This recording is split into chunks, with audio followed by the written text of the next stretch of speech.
আমাদের চ্যানেলে নতুন নতুন পর্ব গল্প পড়তে ও দেখতে চ্যানেলটি সাবস্ক্রাইব করে রাখুন। অনেক ধাক্কাধাক্কি করে একটা সিরিয়াল পেলাম। টিকিট ৩০০ টাকা। সেজন্য মানুষ অনেক। শুনেছিলাম এই ডাক্তার বলে অনেক ভালো, আবার উনি বলে সপ্তাহে একদিন আসে এখানে, তাই সময় করে চলে আসলাম। অনেকক্ষণ পরে আমার সিরিয়াল আসলো। আমি ডক্টরের চেম্বারে ঢুকলাম। ঢুকে দেখি মাঝবয়সী এক মেয়ে, বয়স ২৫-২৬ হবে, আর আমি ২৩। আমার থেকে ২-৩ বছরের বড়। বিয়ের কথা বলতে পারি না, হলেও হতে পারে। ডক্টর একটা বেগুনি রঙের বোরকা পরেছে আর সাথে গোলাপি রঙের স্কার্ট, নেকাব নেই। ডক্টর অসম্ভব সুন্দরী। আরেকটা জিনিস তার সৌন্দর্য বৃদ্ধি করেছে, সেটা হলো তার চোখে চশমা, বোরকার উপরে সাদা অ্যাপ্রন। আমি ঢুকে সালাম দিলাম। সালামের উত্তর নিয়ে বলল, বসেন, বলেন কি সমস্যা? সালামের উত্তর নিয়ে বললাম, আমার মাথা ব্যথা করে।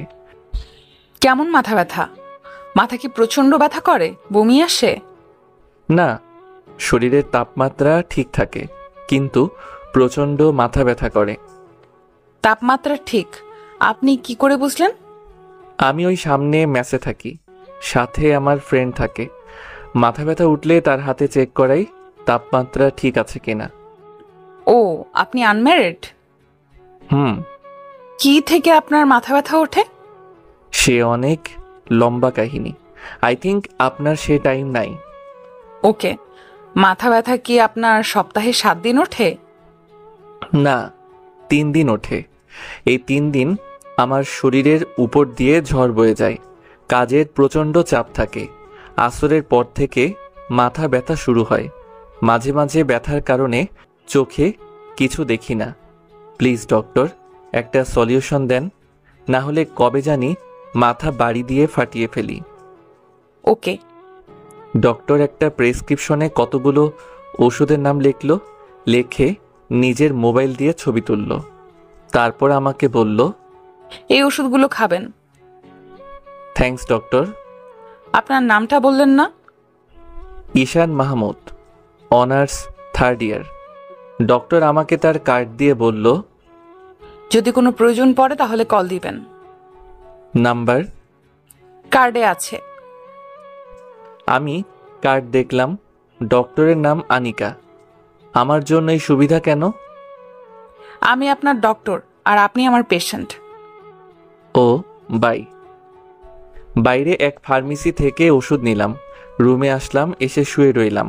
একটু পর একটা কোচিং আছে, সেখানে আমি পড়াই। আমি ঈশান মাহমুদ, বাড়ি নরসিংদী, ম্যাচ থাকি ঢাকায়। পরিবারের বড় ছেলে, সেটাই আমার জন্য কাল হয়ে দাঁড়িয়েছে। আমার ছোট 2 বোন। 2 বোনের নাম সামিয়া, সুবর্ণা। তাদের বিয়ের বয়স চলে আসতেছে, তাদের বিয়ে দিতে হবে। যেহেতু বড় ছেলে তাই দায়িত্বও বেশি। বাবা ছোট একটা জুতার দোকান চালায়। আমরা ফ্যামিলিতে 7 জন।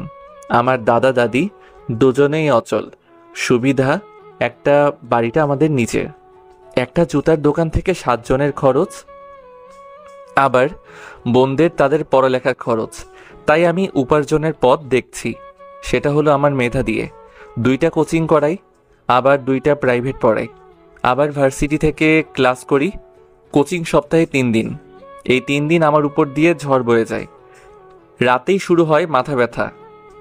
কোথায় এক বাপের এক ছেলে সুখে থাকবো, সেখানে আমার উপর সব দায়িত্ব। 2টা কোচিং, আবার নিজের ক্লাস, তারপর প্রাইভেট। এই 3 দিন আমার মাথা ব্যথা করে। আস্তে আস্তে ব্যথা শুধু বাড়তেই থাকে। তাই ডক্টরের শরণাপন্ন হলাম। একটু পর কোচিং গেলাম। কোচিং করিয়ে আসতে রাত হলো। সেদিন আর মাথা ব্যথা উঠে নাই। খাওয়া দাওয়া করে ওষুধ নিলাম হাতে খাবো বলে। এমন সময় মনে পড়ল, আনিকা ডক্টর কেন আমার প্রেসক্রিপশনের ছবি তুলল। সবার প্রেসক্রিপশন কি এভাবে ছবি তুলে কে জানে। আমি ওষুধ খেয়ে দিলাম এক ঘুম। পরের দিন কাজের এত চাপ নাই, তাই এভাবে 1 সপ্তাহ চলে যায়। 2 দিন ওষুধ খেয়ে আর খাই নাই। যেহেতু আর মাথা ব্যথা ওঠে না, ওষুধ খাওয়া হয় না। আমার শনিবারে কাজের চাপ বেশি, শনিবার আবার মাথা ব্যথা উঠছে। এমন মাথা ব্যথা তা বলার বাইরে। তাড়াতাড়ি ওষুধ খেলাম, খেয়ে শুয়ে রইলাম। না, মাথা ব্যথা কমছে না। পাশে থাকা ফাহিমকে বললাম, দোস্ত দেখ তো আমার শরীর গরম কিনা। তুই না ডাক্তার দেখাইলি? চেক কর। ফাহিম আমার হাত ধরে বলল, তোর শরীর একদম ঠান্ডা। ওকে, ওষুধ খাইছি, দেখি কাজ হয় কিনা। নিজে নিজে মাথা হাতাইয়া আরো 1 ঘন্টা পার করলাম। দোস্ত, মাথায় পানি দিব? আমার তো শরীর গরম না, পানি দিলে কি লাভ হবে? আচ্ছা আচ্ছা, তাহলে ঘুমানোর চেষ্টা কর। আমার মাথা ব্যথা আর সহ্য হচ্ছে না। আমি ডাক্তারের কার্ড বের করলাম, ফোন দিলাম। কতক্ষণ রিং হলো। একটু পর বলে ব্যস্ত আছে। আমি আরো 2 বার দিলাম, ব্যস্ত আছে। আরেকবার দিলাম, ওয়েটিং আছে। মেজাজটা গরম হয়ে গেল। ব্যথার কারণে ঘুম আসছে না। আমি আরো 20 মিনিট পর ফোন দিলাম, এবার ধরছে। আসসালামু আলাইকুম। ওয়ালাইকুম সালাম। জি, কে বলছেন? ঈশান মাহমুদ, আপনার পেশেন্ট। কোন ঈশান মাহমুদ? আমি চিনতে পারলাম না। আরে আপনাকে যে বলছিলাম আমি মেসে থাকি। সরি, চিনতে পারলাম না। আপনার সমস্যাটা বলেন। ডক্টর, আপনি আমার প্রেসক্রিপশন লিখে মোবাইল দিয়ে ছবি তুলেছেন। ও, মনে পড়েছে। ঈশান মাহমুদ, প্রচন্ড মাথা ব্যথা। হ্যাঁ, এখন প্রচন্ড মাথা ব্যথা করতেছে। ওষুধ খেয়েছি, কমার কোনো নাম নাই। এক কাজ করেন, আগামীকাল আমার চেম্বারে চলে আসেন। আগামীকাল আসবো নে, এখন একটা ব্যবস্থা করেন। আমি একটা বড়ির নাম বলছি, এই বড়িটা এনে খান। ওকে। বাই। ফাহিমকে দিয়ে পাঠাইলাম বড়ি আনতে। বড়ি আনলে খাইলাম, খেয়ে বিছানায় শুইলাম। কখন যে ঘুমিয়ে গেলাম বলতেও পারলাম না। সকালে ফাহিমের ডাকে আমার ঘুম ভাঙলো। আমি তাকিয়ে দেখি ফাহিম রেডি হচ্ছে কলেজে যেতে। আমি বললাম, এত সকাল সকাল কোথায় যাস? তুই ঘড়ির দিকে তাকা। আমি তাকিয়ে দেখি 10টা ছুঁই ছুঁই। এতক্ষণ ঘুমাইলাম আজকে। আমি তো তোর ডাকের আশায় ঘুমাই, তুই তো সকালে আমাকে ডাক দেস। আমি চিন্তা করতে লাগলাম, তাহলে কি গতকাল রাতে ডক্টর আমাকে ঘুমের বড়ি বলছে খাওয়ার জন্য? যাই হোক, মাথাটা এখন অনেক ভালো লাগছে। Thanks doctor. আর একটা কথা আমার মাথায় ঘুরপাক খাচ্ছে, ডক্টর আমার প্রেসক্রিপশনের ছবি তুললো কেন? ছবি তোলার কথা শুনে সাথে সাথে আমাকে চিনে ফেলে, এমনকি আমার রোগও বলে দিল। বুঝলাম, একজন দায়িত্ববান ডক্টর। আমিও কলেজে যাব, একটু দাঁড়া। একটু পর রেডি হয়ে কলেজে গেলাম। 1 ক্লাস করে আমি আর ফাহিম ক্যাম্পাসের গাছতলায় এসে বসলাম। বসে দুজনে কথা বলতেছি, এমন সময় মোবাইলে কল আসলো। দেখি বাড়ি থেকে মা। কেমন আছো বাবা? ভালো মা, তুমি কেমন আছো? আব্বার শরীরটা কেমন আছে? ভালো। শোনো না, সামিয়াকে দেখতে আসছিল, তাদের পছন্দ হয়েছে। ছেলে কি করে? ছেলে ব্যবসা করে। তোমাদের ভালো লেগেছে? যৌতুক চায় 5 লাখ। কি, এত টাকা যৌতুক? তারা কি সরাসরি বলছে? না, তারা এমন ভাবে বলছে যেটাকে যৌতুকই বলে। এখন তোমরা কি চিন্তা করছো? আমরা তো তোর দিকে তাকিয়ে আছি। তুমি রাতের দিকে কল দিও। আচ্ছা। আমি কল কেটে দিয়ে ফাহিমের কাছে এসে বসলাম। আমাকে চিন্তিত দেখে ফাহিম বলল, কি রে দোস্ত, তোকে এরকম চিন্তিত দেখাচ্ছি কেন? সামিয়ার সম্বন্ধ আসছে, যৌতুক চাই 5 লাখ। কস কি? হুম। থাক দোস্ত, টেনশন করিস না, সব কিছু ঠিক হয়ে যাবে। বাসায় যাবি? আমার একটা প্রাইভেট আছে। না, আমি একটু লাইব্রেরিতে যাব। ওকে, আমি যাই। আমি উঠে বাসার উদ্দেশ্যে রওনা দিলাম। মনে মনে ভাবছি কি যে করি। 5 লাখ টাকা যৌতুক। সন্ধ্যাবেলা মার কাছে কি বলবো? আমার কাছে এত টাকা নাই। 3 বছর আগে ঢাকায় আসছিলাম। এই 3 বছরে অনেক খেটে খুঁটে 4-5 লাখ টাকা জমাইছি। কি যে করি। বাসায় আসলাম, এসে রেডি হয়ে গেলাম প্রাইভেটে। নিয়ত প্রাইভেট শেষ করে যাব ডক্টরের চেম্বারে। প্রাইভেট শেষ করে গেলাম ডক্টরের চেম্বারে, গিয়ে দেখি এমন ভিড়। সিরিয়াল নিতে গেলাম। চেম্বারে ঢুকলেই 500। আমি গিয়ে পিএসকে বললাম সিরিয়াল দিতে। পিএস বলল, সিরিয়াল শেষ। সিরিয়াল শেষ মানে? আর 20 জন রোগী আছে, তাদেরকে দেখে ম্যাডাম চলে যাবে। তাহলে আমি আগামীকাল। আগামীকাল মানে? আরে ভাই, একটা সিরিয়াল দেন, ম্যাডাম আমাকে চিনে। কিন্তু আমি তো চিনি না। ধুর ভাই, আপনার ভিতর কোনো মানবতাই বলতে কিছুই নেই। ভাই, দিলে পরের দিন আমার চাকরি শেষ। আপনার চাকরি শেষ হবে কেন? আমি একদিনে এরকম দয়ামায়া করে একজনকে ম্যাডামের কথায় বাইরে সিরিয়াল দিয়েছিলাম। তারপর? তারপর আর কি, ম্যাডাম প্রচণ্ড রেগে যায় আর আমার চাকরিটা নট করে দেয়। পরে অনেক মিনতি করে চাকরিটা আবার ঠিক করেছি।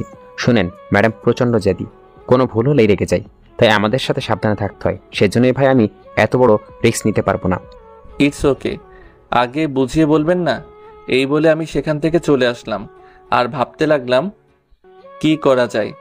আগামীকাল আবার আসবো। আগামীকাল আসা সম্ভব নয়, কারণ আগামীকাল কোচিং আছে। যা করার আজকেই করতে হবে। ফোন দিব না, যদি রেগে যাই। এখন একটাই উপায়, সেটা হলো অপেক্ষা করা। চেম্বার থেকে বের হওয়ার সময় ধরতে হবে। কেন জানি মনে হচ্ছে ডক্টর আমাকে একটু বেশি কেয়ার করে। কেয়ারের পিছনে কি অন্য কোনো কারণ আছে? থাকলে ভালো, কারণ ডক্টরকে প্রথম দেখাতেই আমি ক্রাশ খেয়েছি। এক জায়গায় বসে অপেক্ষা করতে লাগলাম। 1-2 জন, এভাবে 10-12 চলে গেছে। আমার অসহ্য লাগতেছে। মনে হচ্ছে আরো 2 ঘন্টা লাগবে। আমি আর অপেক্ষা করতে পারছি না। আসরের সময় হয়ে আসছে। ভাবলাম চলে যাব। না, কোনোভাবেই হার মানবো। আমি অপেক্ষা করতে লাগলাম। মনে হচ্ছে পৃথিবীর সবচেয়ে কঠিন কাজ হচ্ছে অপেক্ষা করা। এদিকে ঘুম পাচ্ছে। অনেকক্ষণ অপেক্ষা করলাম। যদি সিরিয়াল পেতাম তাহলে এই 20 জনের পরেই আমাকে ঢুকতে হতো। সুতরাং অপেক্ষা আমাকে করতেই হতো। অবশেষে এই 20 জন শেষ হলো। ভাবতেছি এখন ঢুকবো নাকি বের হলে ধরবো। বের হলেই ধরবো। ঠিক 20 মিনিট পর ডক্টর বের হলো। আমি সামনে গিয়ে বললাম, ম্যাডাম, আমি ঈশান মাহমুদ। এখন আর রোগী দেখা হবে না, আগামীকাল। আপনি আমাকে আগামীকাল বলছিলেন চেম্বারে আসতে। লিসেন, সরি, শোনেন, আমি এখন আর কোনো রোগী দেখব না। ক্লিয়ার? এই বলে ডক্টর চলে যাচ্ছে। আমি তো অবাক। এই ব্যবহার ডক্টরের কাছ থেকে আশা করিনি। তার আবার মার্কা পিএস কানে কানে এসে বলল, বলছিলাম না আগামীকাল আসছে, শুধু 4 ঘন্টা অপেক্ষা করলেন। আমার শরীরটা জ্বলে উঠল। ঠিকই তো, শুধু 4 ঘন্টা অপেক্ষা করলাম। ভাবছিলাম ম্যাডাম একটা ভালো মানুষ, কিন্তু এখন দেখছি সে একজন মানবতাহীন মানুষ। আর ভুলেও এই ডাক্তার নাম মুখে আনবো না। যত সব ফালতু ডাক্তার, টাকার জন্য তারা সব করতে পারে। এখন যে চেম্বারে ঢুকলে যে টাকা লাগবে না, অপেক্ষার কথা বাদ দিলাম। দেশে যেমন ডক্টর একটা। এসব ভাবতে ভাবতে হসপিটাল থেকে বের হয়ে বাসায় চলে আসলাম। আসলে ফাহিম বলল, কোথায় ছিলি এতক্ষণ? আর বলিস না, যত সব ফালতু ডাক্তার। মানবতা বলতে কিছুই নেই। কেন যেসব ফালতু ডাক্তার দেশে জন্মায়। কি হয়েছে সেটা বল। আমি ফাহিমকে ডাক্তারের কাছে যাওয়া অপেক্ষা করা শেষে ডক্টরের হৃদয় বিদারক কথাগুলো বললাম। এসব শুনে ফাহিম কতক্ষণ ডক্টরকে বকল। আমি আর জীবনে এই ডাক্তারের নাম মুখে আনবো না।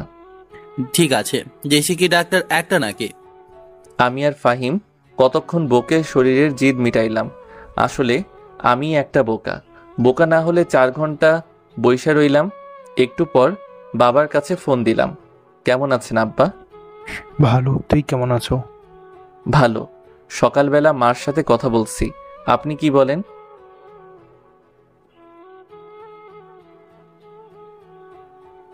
আপনি জানেন এখানে খরচ একটু বেশি হয়, আর 5 লাখ টাকা যৌতুক আমাদের জন্য অনেক বেশি হয়ে যায় না? করুণ যাইব। এখন তুই কত দিতে পারবি? আমি 1 লাখ দিতে পারবো। বাকিগুলো? আমি এর চেয়ে বেশি দিতে পারবো না। এতদিন আমি গাধার মতো খেটে খুঁটে যেটুকু জমাইছি সেটুকু দিয়ে দিছি। না পারলে ক্ষেত বিক্রি করেন, আর যৌতুক তো পরে দিলেও চলবে। বিয়ের তারিখ ঠিক করে আমাকে জানায়েন। কল রেখে শুয়ে চিন্তা করতে লাগলাম। যাক, মনটা এখন হালকা লাগছে। একটা উপায় তো বের হলো। বেশি অসুবিধা হলে 1 লাখের জায়গায় 1.5 লাখ দিবনে। এখন আমার প্রয়োজন একটা ঘুম। কিসের ওষুধ খাই তো? ডক্টরের কথা মনে হলেই গা জ্বলে। আমি দিলাম এক ঘুম। মাত্র চোখটা লাগলো কে জানি কল দিল। রিসিভ করে বললাম, আসসালামু আলাইকুম। কে? আগে বলে নাই। সরি, আমি ডক্টর আনিকা। কোন ডক্টর? আনিকা? আমি কোনো আনিকাকে চিনি না। আমি আপনার ডক্টর। শোনেন, আমি কোনো ডাক্তার দেখাইনি, আর আপনাকে আমি চিনি না। বললাম তো সরি। আমি অবাক। ডক্টর আমাকে ফোন দিয়েছে, আবার আমাকে বলে সরি, ভাবতেই অবাক লাগছে। আচ্ছা, আপনি কি আমাকে চিনেন নাই? না। এত তাড়াতাড়ি ভুলে গেলেন? রাতেই না বললাম আমি ঈশান মাহমুদ, মাথা ব্যথা। খেয়াল করিনি, বোঝেনি। একটানা এতক্ষণ রোগী দেখলে মাথা এমনিতেই ঠিক থাকে না, আবার সারাদিনের ক্লান্তি। পরে আমি আপনাকে চিনতে পারি। পরে আমি আমার পিএসকে পাঠিয়ে দেখি আপনি চলে গেছেন। এখন কেন ফোন দিলেন? সরি বলতে, কারণ আমি চাই না আমি কারোর চোখে খারাপ হয়ে থাকতে। তাহলে চলে আসেন আগামীকাল আমার চেম্বারে। আপনি যদি আজকে আমাকে কল না দিয়ে থাকতেন তাহলে আমার চেহারা আর না দেখতেন। এতক্ষণ আপনি আমার কাছে একজন ব্যাড গার্ল এবং একজন ব্যাড ডক্টর ছিলেন। আর এখন একজন গুড ডক্টর এবং গুড গার্লফ্রেন্ড এবং নাইস লেডি। থ্যাঙ্কস, অনেক অনেক থ্যাঙ্কস। ওয়েলকাম। আগামীকাল আসবেন তো? দেখি, আগামীকাল কাজের চাপ অনেক বেশি। বলেন আসবেন, আমি ওয়েট করব। ওকে, আসবো। কয়টায় আসবো? 5টার দিকে। সন্ধ্যার সময় আপনি না চলে যান। আগামীকাল একটা মিটিং আছে। ওকে, বাই। এই বলে ফোন কেটে দিলাম আর দিলাম এক ঘুম। সকালে ঘুম থেকে উঠি, কোচিংয়ে গেলাম। কোচিং শেষে গেলাম কলেজে। এইভাবে সারাদিন কাজের চাপে শেষ। 5টার দিকে বাসায় এসে বিছানায় শরীরটা লাগালাম। কি যে ভালো লাগছে, মাথাটা ধরে আসছে, মন চাচ্ছে ঘুমাইতে। কিন্তু না, ডক্টরের কাছে যেতে হবে। উঠে গোসল করলাম, করে রেডি হয়ে চলে গেলাম ডক্টরের চেম্বারে। দরজার সামনে কোনো মানুষ নেই। আমি গিয়ে টোকা দিলাম। ভিতর থেকে বলল। আমি ভিতরে ঢুকে সালাম দিলাম। ওয়ালাইকুম সালাম, বসেন। থ্যাঙ্কস। আজ ডক্টর একটা খয়েরি রঙের বোরকা আর সাদা কালার ওড়না দিয়ে স্কার্ট পরা, নেকআপ নেই। মনে চায় শুধু তাকিয়ে থাকতে। শরীর ঠিক আছে? না। কেমন লাগছে? যে রকম সবসময় লাগে। তাহলে আমি আপনাকে নতুন কয়েকটি ওষুধের নাম বলে লিখে দিচ্ছি, সেগুলো খাবেন। কিন্তু আগেরগুলো? আগের ওষুধগুলোও খাবেন, এগুলোও খাবেন। ওকে। যদি আপনার রোগ ভালো হয়ে যায় তাহলে আপনি কি করবেন? কি করব? আপনাকে মনে মনে অনেক ধন্যবাদ দিব। হুম আমি তো আপনার থেকে ছোট। হুম তাহলে আপনি আমাকে তুমি কিংবা তুই করে বলতে পারেন। বললে আপনি রাগ করবেন না তো? না। থ্যাঙ্কস। আচ্ছা, আপনি এত তাড়াতাড়ি ডক্টর হয়ে গেলেন, সত্যি অবিশ্বাস্য। থ্যাঙ্কস। ওয়েলকাম। আপনার ফেসবুক অ্যাকাউন্ট ঘেটে দেখলাম, আপনার উপর অনেক মেয়ে ক্রাশ। কাউকে লাভ করেন না? না, এখনো সিঙ্গেল। এত সুন্দর একটা ছেলে, তারপরও সিঙ্গেল? আসলে মনের মতো কাউকে পাইনি। আর এভাবে 5-6টা প্রেম করার চেয়ে ভালো না একজনকে মন থেকে ভালোবাসা, যাকে সারা জীবন আগলে রাখবো এই বুকের ভিতর। ঠিক বলছেন। আপনার সম্পর্কে কিছু বলেন। এমন সময় কে জানি ডক্টরের মোবাইলে ফোন দিল। হ্যালো আশিক, কি করো? ঘুরতে আসছো? কার সাথে? বন্ধুদের সাথে? আচ্ছা, ভালো করে চিল করো, আমি চেম্বারে রোগী দেখি। ওকে, বাই বেবি। আমি মনে মনে ভাবছি কে হতে পারে। বন্ধুর সাথে তো এভাবে কথা বলে না কেউ। লাস্টে বেবি বলাতে আমার সব ক্লিয়ার হয়ে যায়। ডক্টরের বয়ফ্রেন্ড, এটাই ছিল আমার কপালে। অনেক দিন পর একটা মেয়ে পছন্দ হয়েছে, তারও বলে বয়ফ্রেন্ড আছে। কে ছিল? বয়ফ্রেন্ড। ও। রাগ করছেন? রাগ করব কেন? কেন জানি আমার চোখ দিয়ে পানি চলে আসছে। এ কি, তুমি কাঁদছো? না না, কই না তো। ডক্টরের মুখ থেকে তুমি শুনে কলিজায় গিয়ে আঘাত লাগলো। বেশি মাথা ব্যথা করছে? কষ্টের কথা না বলার জন্য মিথ্যা বললাম। আচ্ছা ঠিক আছে। থ্যাঙ্কস। আমি চোখ মুছে কিছুক্ষণ চুপ করে থাকলাম। আমি ডক্টরের চোখের দিকে তাকালাম। ডক্টর আমার চোখের দিকে তাকালো। দুজনের চোখ একসাথে হলো। ডক্টরের চোখ দেখে মনে হচ্ছে ডক্টর আমাকে কি যেন বলছে। সেটা কি আমাকে ভালোবাসার কথা? ডক্টর চোখ নিচে নামাচ্ছে না, এক চোখে আমার দিকে তাকিয়ে আছে। আমি চোখ সরিয়ে বললাম, তো ডক্টর আমি উঠি? আর একটু বসেন, আমিও বের হব। একটু পর দুজন একসাথে হসপিটাল থেকে বের হয়ে আসলাম। একটাও কথা বললাম না, কারণ তার বয়ফ্রেন্ড আছে। সে তার বয়ফ্রেন্ড নিয়ে সুখে থাকুক আর আমি আমার রাস্তা দেখি। দুজনে পাশাপাশি হাঁটছি। আনিকা বলল, আমার সম্পর্কে তো কিছু বলা হয় নাই। আরেকদিন শুনবো। ওকে। আচ্ছা ডক্টর, আপনি আমার বড়, আপনাকে আনিকা আপু বলে ডাকি, রাগ করবেন না? আপু ডাকার দরকার নেই, ডক্টর বলবা। আচ্ছা, আপনার বয়ফ্রেন্ড সম্পর্কে কিছু বলেন। তার নাম আশিক। সে একটা জব করে। তার সাথে দেখা হয়েছিল আমার কানাডায়। আপনি কানাডায় গিয়েছেন, আপনারাই পেরেছেন জীবনে কিছু করতে। থ্যাঙ্কস। তাহলে আমি যাই। বাই। Good bye. আমি একটা রিক্সা ডেকে চলে আসলাম। মনে মনে এটাই বোধহয় ডক্টরের সাথে শেষ দেখা। আমি বাসায় চলে আসি। এসে ফাইমের সাথে কোনো কথা না বলে ঘুমিয়ে পড়ি। আনিকা এরকম বিব্রতকর অবস্থায় আগে কখনো পড়েনি। ঈশান যে কেঁদে দিবে কে জানতো। আসলে আনিকার ঈশানকে প্রথম দেখাতে ভালো লেগেছে, কিন্তু আনিকার তো একটা বয়ফ্রেন্ড আছে। এই কথাটা আনিকা ঈশানকে কয়েকদিন পরে বলতো। আনিকার নিয়ত আশিকের সাথে ব্রেকআপ করে ফেলবে, কারণ কিছুদিন আগে সানিকে অন্য এক মেয়ের সাথে দেখে ফেলে। আর কিছুদিন ধরে আশিক আনিকাকে বেশি কেয়ার করে না। তার কারণ আশিক হয়তো আনিকার যে ভালো কাউকে পেয়ে গেছে। আনিকা বাসায় আসে। আনিকারা দুই বোন। আনিকা বড়, ছোট বোনের নাম কার শারমিন। সাথে কথা বলতেছো? বাবা মা দুইজনেই আছে। আরে আমার অফিসের এক বাসায় এসে ফ্রেশ হয়ে খাওয়া দাওয়া মিথ্যা কথা। করে রুমে গিয়ে আশিককে কল দিল। আগের থেকে অনেক চেঞ্জ হয়ে গেছে। দুইবার ডায়াল তুমি change করলে হও নাই। ঢুকলো। না, আচ্ছা, তাহলে তুমি কল লিস্টের একটা স্ক্রিনশট দাও। কোনো চালাকি করবা না, কল কাটবা না। কেন তোমাকে আমার কল লিস্টের ছবি দেবো?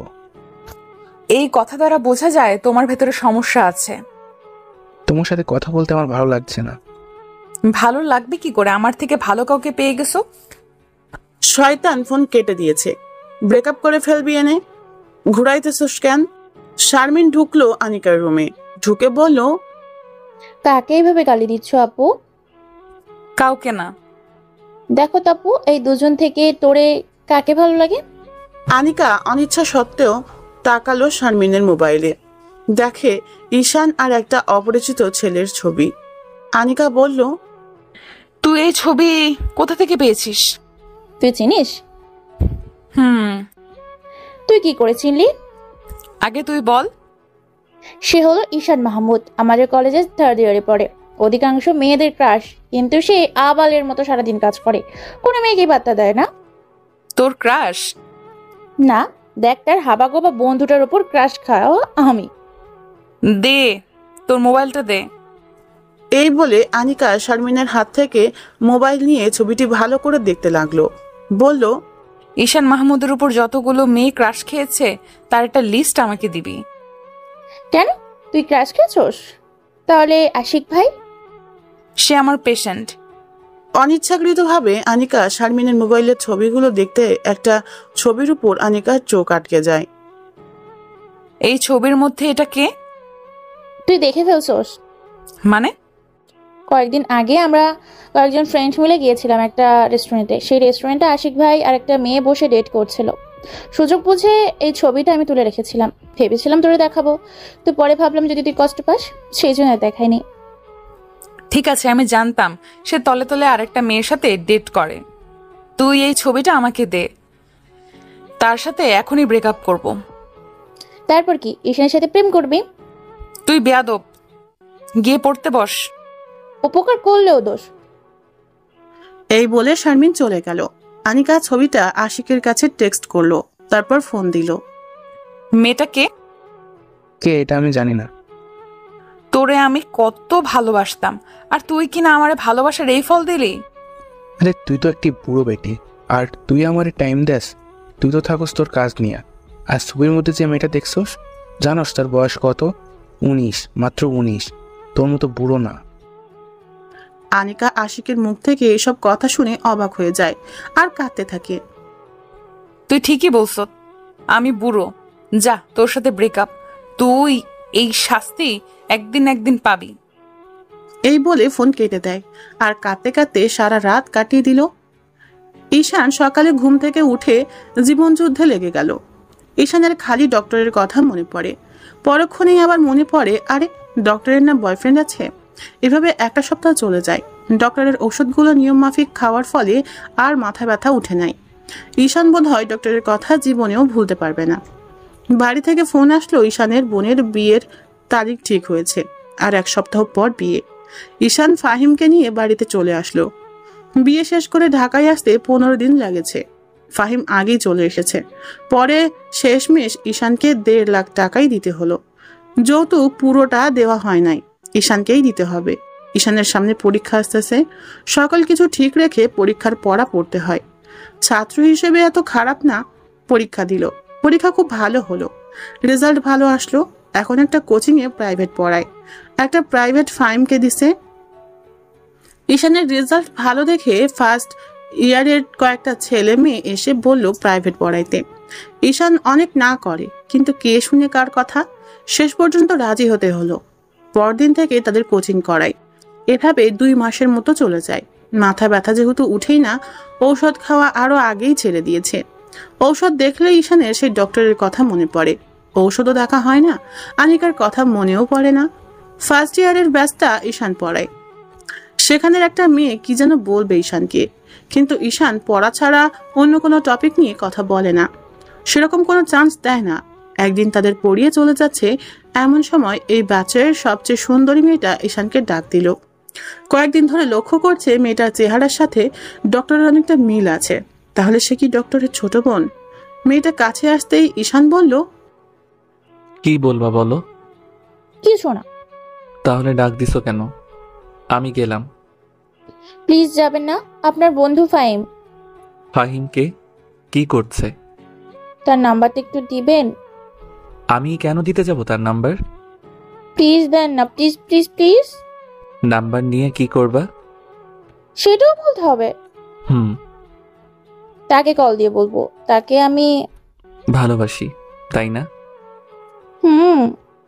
দেখো, আমি তোমাকে একটা কথা বলি, এসব প্রেম ভালোবাসা বাদ দিয়ে পড়ালেখায় মনোযোগ দাও।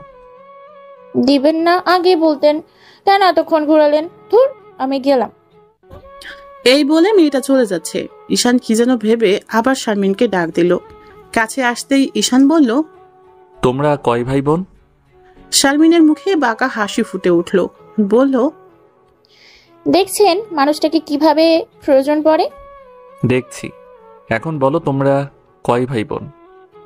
আপনার সব প্রশ্নের উত্তর দিব, আগে আমাকে ফাহিমের নাম্বার দিয়ে দেন। আমি ভাবছি নাম্বার দিব নাকি দিব না। ফাহিম বেচারা একবার ছ্যাঁকা খেয়ে আর প্রেমের নাম নেয় নাই।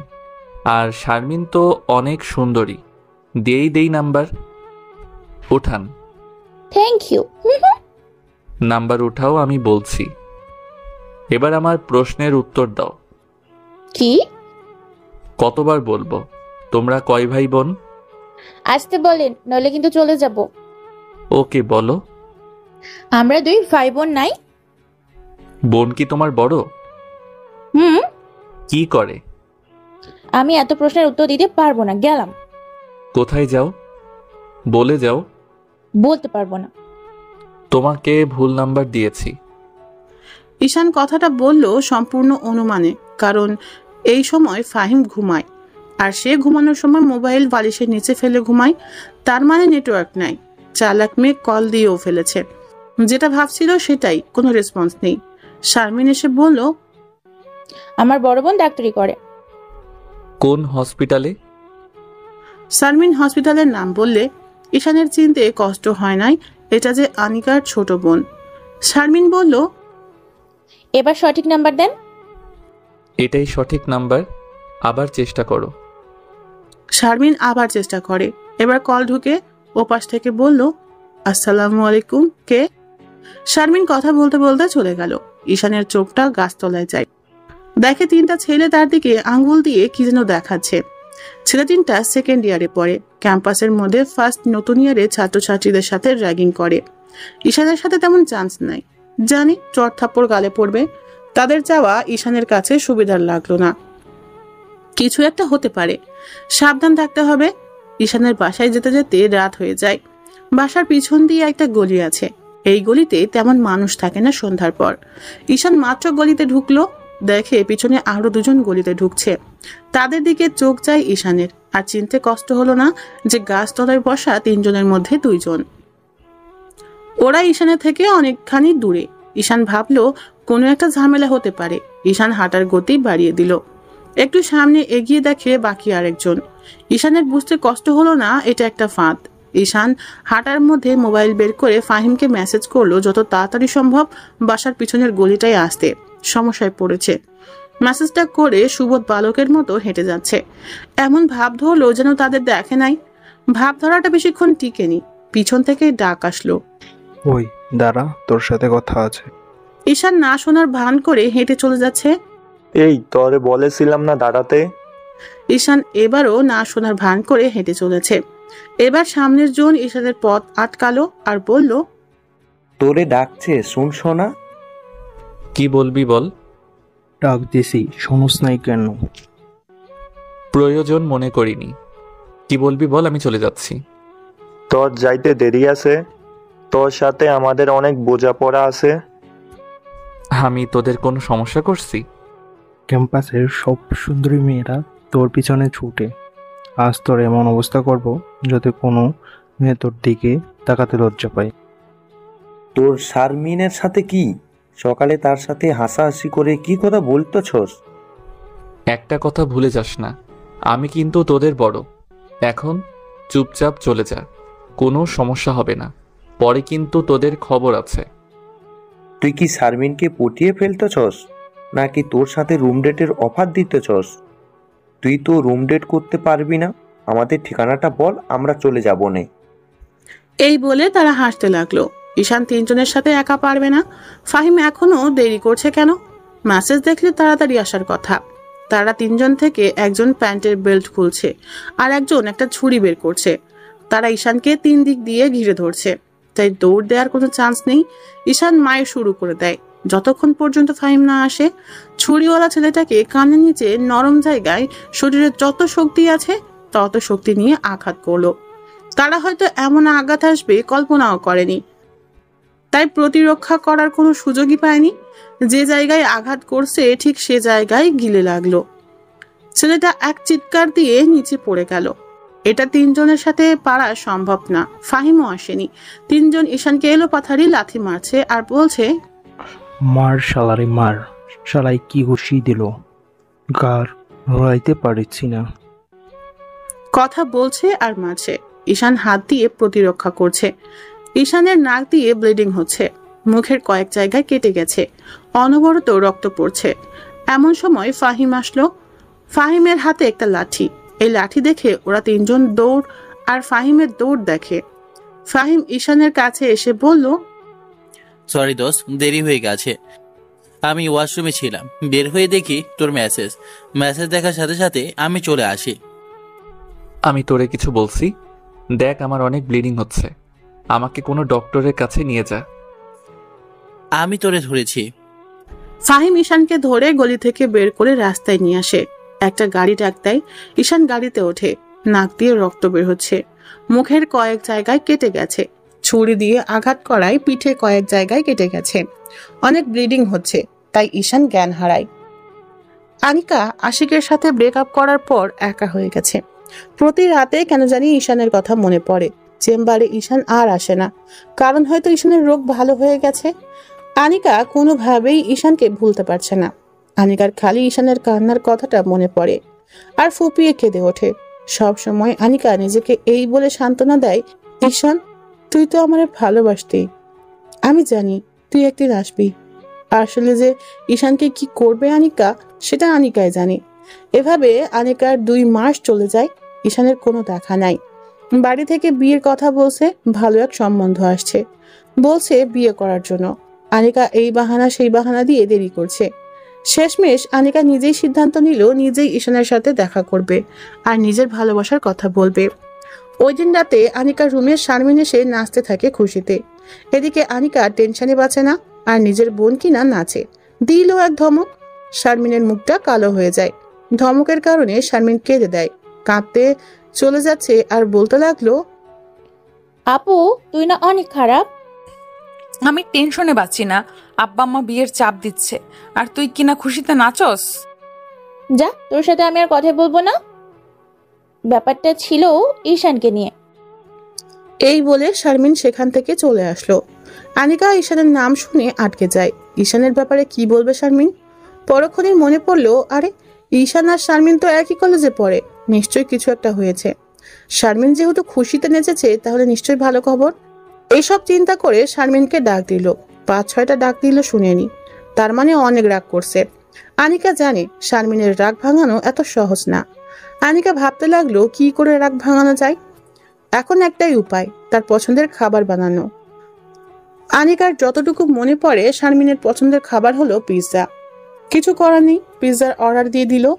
পিৎজা আসলে পিৎজা নিয়ে আনিকা শারমিনের রুমে গেল। গিয়ে দেখে শারমিন শুয়ে আছে। আনিকা গিয়ে শারমিনের সাথে মজা শুরু করলো। বলি, আমার গুলুমুলু আপুটা রাগ করেছে।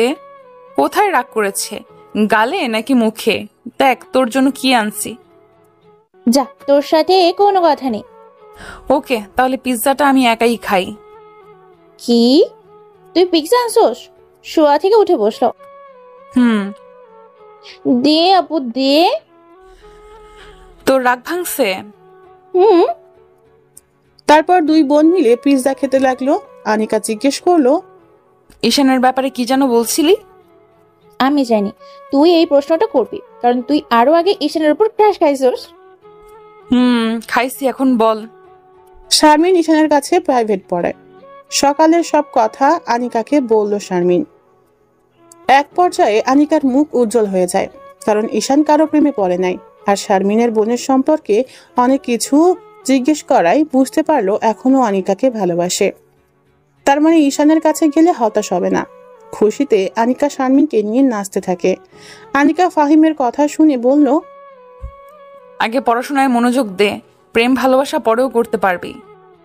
থুর আপু, তুই আর ঈশান ভাই সম্পূর্ণ এক হলো ভালোবাসা। এই বলে নাচতে নাচতে আনিকা নিজের রুমে চলে গেল। গিয়ে শুয়ে ঘুমিয়ে গেল। শারমিন ভাবছে, আমি প্রেম করলে তুই জানবি কোথা থেকে? শারমিনও ঘুমিয়ে পড়ল। চোখ খুলে দেখে হাসপাতালের বিছানায় শুয়ে আছে। ফাহিম কাছে এসে বলল, কেমন লাগছে? ভালো। এখন বল, কে কে তোরে মেরেছে?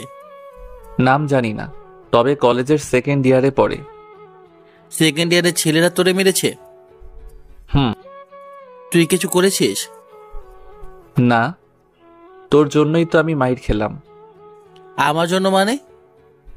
তোর উপর ক্রাশ খাওয়া মেয়েটা শারমিন, তার জন্য। ওই যে শারমিন সকালে যে ফোন দিয়েছিল? তার সাথে কথা বলছি দেখে শালার পুতেরে আসছে আমারে মারতে। তুই কোনো টেনশন করিস না, শারমিনকেও দেখে নেব, ওই শালাগুলোও দেখে নেব। এক নার্স এসে বলল, আপনাদেরকে বেড ছেড়ে দিতে হবে। কেন? কারণ এখানে অন্য রোগী আসবে। কেন? আমার তো সিটের ভাড়া দিব। তাহলে উপরতলায় উন্নত মানের বেডে যান। একদিনের ভাড়া 10,000 টাকা। মানে কিছু না, আপনাদের এই বেড ছেড়ে দিতে হবে। ওকে ফাহিম, আমি ঠিক আছি, ছেড়ে দিচ্ছি। আপনার ব্যবহার ভালো লাগলো না। কি করবেন? যত সব ফালতু কথা, কোথা থেকে যে আসে গো হসপিটালে, ছোট লোকের বাচ্চা। ফাহিমের এমনি মাথা গরম। একে ঈশানকে মারছে, তারপর এই নার্সের এসব কথা শুনে রাগ উঠে যায়। ফাহিম চর দিবে, এমন সময় ঈশান ধরে ফেলে, বাইরে নিয়ে আসে আর বলল, এই নার্সকে পরে দেখে নিব। তুই আমাকে ধরলি কেন?